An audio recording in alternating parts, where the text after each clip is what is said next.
When you think of ecotourism, what comes to mind? Green? Minimal? How do we travel with a conscious heart and be able to minimize our impact to the precious earth we call home? How do we take it all in, but also give back?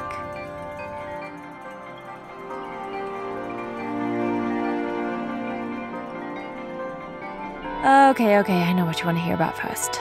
Let's talk eco-friendly hotels.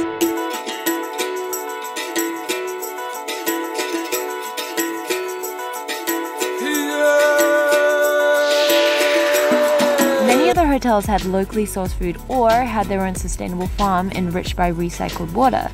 That meant supporting local farmers with food coming from farm to plate, as well as the delish food being sourced locally, so were the building materials. We know modernism is in right now, but we loved how Alia Hotel had this mix of contemporary and this rustic villager feel.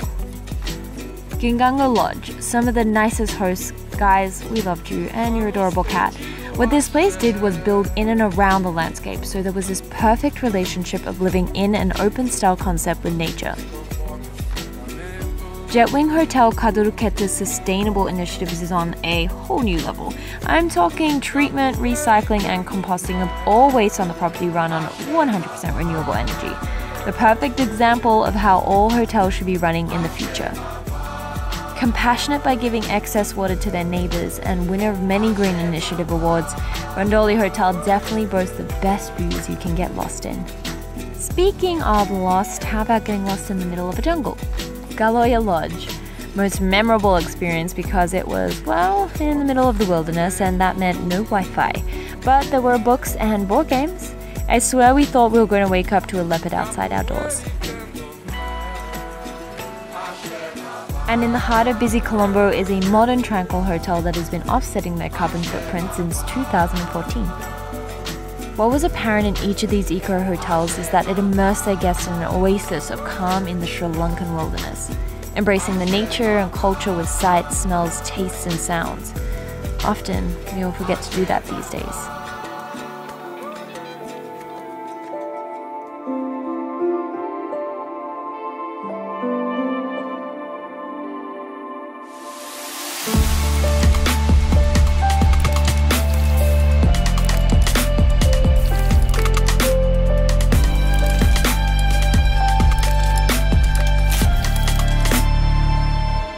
Bet you heard of elephants in captivity before. Instead of being wild and free, they're chained up, exploited for wealth and stripped from their life they were meant for. Humans did that. Millennium Elephant Foundation sheds light on how humans have mistreated them and helps raise awareness on responsible tourism. These elephants are fed, have medical checks, and live out the rest of their lives with care. Want to experience a tranquil bond between man and beast? Try take a walk with the elephants. Thankfully, thousands of elephants in Sri Lanka still roam wild and free away from contact with human life. But it makes you wonder, how did we as humans survive all those years ago out in the wild? We're up at 5:30 in the morning to go on a river safari. Yeah, time to get into the Jeep.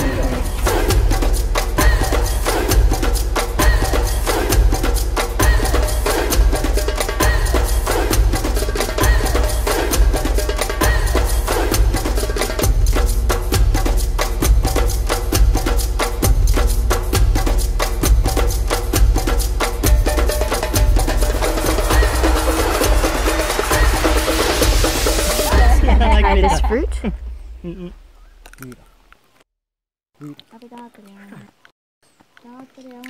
not even, it's kind of like, it's not ripe yet. Yummy! Yeah, so on this trip we seem to be constantly searching for food. And although the closest to us eating bushberries again would only be from the fruit stall vendors along the roads, looks like the monkeys had the same idea as us. But let me just say this, Sri Lankan food is glorious. One experience you must do here is the Colombo Street Food Walk. In this experience, I would request you to wear the adventure hat on because you're going to see there is all the delicacies and the food from the streets. Those are influenced by different cultures and different religions.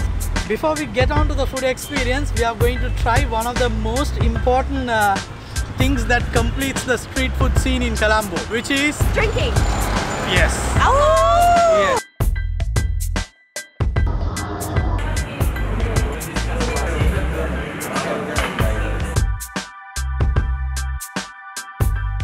Yep, and I'm drunk.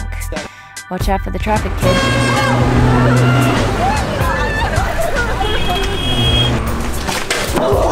I'm okay. All the time! Luke, it's always you. I'm okay. The residential areas in Colombo were eye-opening, as one house in size was as small as 2 tuk-tuks put together, with 3 to 4 families living in each. Essentially, cooking is impossible, and therefore locals opt for street food to survive. It goes to say the birth of street food in the area is the limited resources available in these small, spaced houses.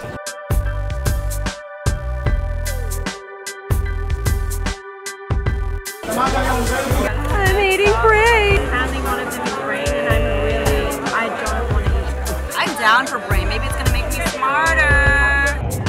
Yeah, they don't get No, it tastes like tofu. Yeah, exactly. That's exactly what it tastes like. I swear. It's like a little. Oh my god! Oh my god! Oh my god! Oh my god! Oh my god! Oh my god! Oh my god! Oh my god! It's good, right?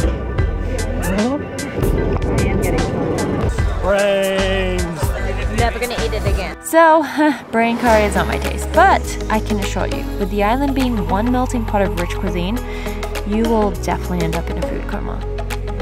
Pure chaos describes the traffic in Sri Lanka.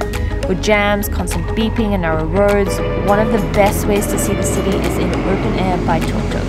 And in the near future, we'll be seeing all these babies replaced by electric ones in conversion initiatives the government has put in place. Oh my god, these are so much fun to ride. Well, except maybe when you're rushing to catch a train. We're gonna make it in time for our next stop. I hope so. We're trying to get tickets and he's on the phone.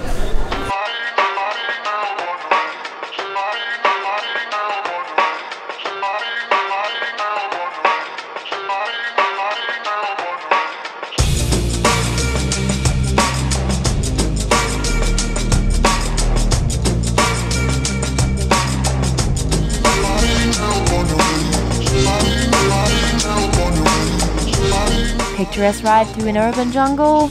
What more can you ask for? But maybe bring better company next time.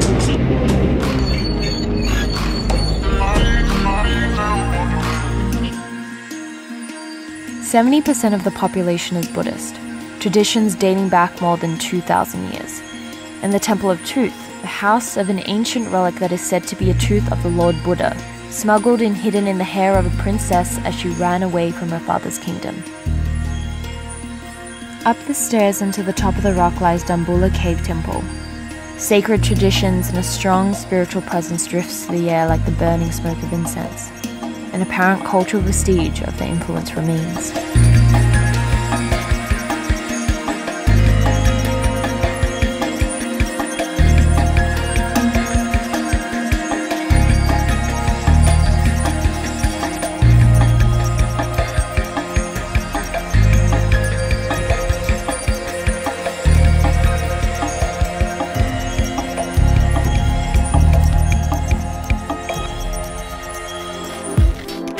Left with a strong reminder that humanity still exists, and we welcomed it with many smiling faces that we met along the way. A simple exchange of kindness, understanding, and warmth from beautiful souls we will remember as we wander.